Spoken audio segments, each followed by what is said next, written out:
If hard work were the sole determinant of wealth, the women in the cobalt mines of the Congo and the bricklayers of Dhaka would be the undisputed masters of the universe. They are not. In fact, if you look at the forensic accounting of the last 50 years, a terrifying correlation emerges. The harder you work, physically and temporally, the less likely you are to accrue significant capital. It is a paradox that haunts the modern economy. We are raised on a diet of meritocracy, the idea that if you wake up at 4 a.m., grind until midnight, and sacrifice your health, the market will reward you. But in February 2026, as we look at the latest Oxfam reports, showing the top 0.1% owning more equity than the bottom 50% combined, we must face an uncomfortable truth. The game isn't rigged, it's just being played by a set of rules you were never taught. To understand this calamity, we don't need a degree from the London School of Economics. We need to look at two stories. One involving cupcakes, and one involving a shoe shop. These aren't bedtime stories. They are case studies in the brutal efficiency of capitalism. Let us begin with the Cupcake Protocol. Consider a control group of 4 sisters. Each is given a seed capital of $2,000. Sarah, the eldest, represents the Protestant work ethic archetype. She does what society tells honest people to do. She buys the flour. She wakes up at dawn. She mixes the frosting by hand. She rents a store. She is the manufacturer, the distributor, and the sales force. She sells 150 units a day. Her profit is $1,200 a month. Sarah is, by all traditional definitions, a good worker. But Sarah is also trapped. Her income is linearly tied to her physical presence.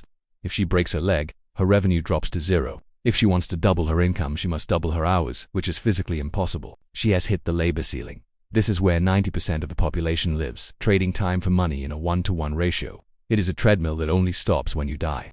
Before we look at the other sisters, we must contextualize Sarah's failure. In economics, there is a phenomenon known as the Great Decoupling. Since 1979, productivity in the West has risen by roughly 70%, yet hourly compensation has risen by only 12%. Sarah is on the wrong side. She is providing the productivity, but she captures none of the leverage. She is the engine, not the driver. Enter Emily, the second sister. Emily realizes that baking is a lower margin, high effort activity. She identifies a market inefficiency. Bakeries have excess capacity, and offices have hungry workers who can't leave their desks. Emily bakes nothing. She buys wholesale at $2 and sells at $3. She moves 500 units a day. Her profit, $2,800 a month. Emily has successfully detached her income from the production of the good, but she is still tied to the distribution of the good. She still has to drive the car. She has moved from laborer to distributor, doubling her income by eliminating the hardest part of the work, but she is still trading time for money. Then, we have Jessica. Jessica understands something that Sarah and Emily do not. Cash flow is a product. She approaches the corporate cafeteria as the big fish. She offers a discount in exchange for liquidity. Pay me monthly in advance, she says. The corporations, risk-averse by nature, hesitate. Jessica points to Emily's sales figures using her sister's track record as social proof. She secures $8,000 in upfront capital. This is float. She uses this cash to sign exclusive contracts with bakeries cornering the local market. Jessica has moved from labor to capital. She is no longer working for money.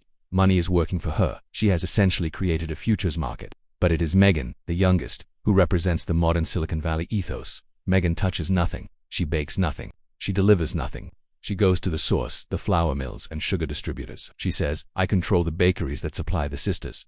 She connects the raw material suppliers directly to the bakeries and takes an 8% commission on every transaction. Megan has built a platform. She has inserted herself into the infrastructure of the market. Every time Sarah wakes up at 4 a.m. to bake, Megan makes money. Every time Emily drives her car, Megan makes money. Megan's income is theoretically infinite because it is not tied to her time, but to the market volume. She has achieved what every capitalist dreams of, rent-seeking on a systemic level. But wait, I hear you say, surely education is the answer. Surely if Sarah had a PhD, she would be rich. This brings us to our second case study. The train compartment. A university professor and a farmer named John. The professor proposes a game of asymmetric risk. If I can't answer your question, I pay $5. If you can't answer mine, you pay $500. The professor believes his database of facts guarantees victory. He mistakes knowledge for leverage. John asks, what goes up a mountain on 3 legs and comes down on 4? The professor panics. He searches his mental encyclopedia. Nothing. He hands over $500. He asks John for the answer. John hands him $5 and goes back to sleep. This is the difference between academic intelligence and street arbitrage.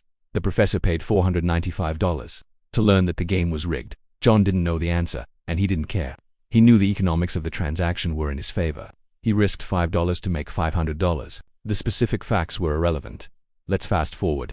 John takes his winnings and opens a shop, but not just any shop. Across the street is Mike, a cobbler who has repaired shoes for 20 years. Mike is Sarah. He is an artisan. He is proud. John puts up a sign. He'll repair $10. Mike, panicked by the competition, drops his price to $8. John drops to $6. Mike, now bleeding margin, drops to $5. John drops to $5. Mike storms into John's shop. "You are mad," he screams. "At $4, we are both starving." John replies calmly, "I'm not starving. I don't repair shoes." John sells handmade leather boots. The repair sign is a loss leader, a marketing cost. He loses nothing because he sends the repair customers to Mike anyway. But while they are in the store, he sells them $200 boots. Mike is playing a game of cost plus margin. John is playing a game of customer acquisition cost. Mike goes bankrupt because he tried to compete on price against someone who was competing on ecosystem. So, what do we learn from the Cupcake sisters and the shoe shop war? 1. Labor is the least leverageable asset. Sarah and Mike relied on their hands. In 2026, hands are cheap. Systems are expensive. 2. Intermediation is power. Emily and Megan realized that owning the connection is more profitable than owning the product. 3. Asymmetry wins. John realized that he didn't need to be better at shoe repair. He just needed to change the rules. The secret to making money isn't hard work. It is the ability to detach your income from your effort. It is the realization that while you are running on the treadmill, someone else owns the gym. Sarah is still baking. Megan bought the building Sarah rents. Which one are you? If you found this analysis distressing, good. Comfort is the enemy of progress. If you want to understand how to move from Sarah to Megan, you need to study the system, not just work within it. I'm Sigil Rice. Thanks for watching.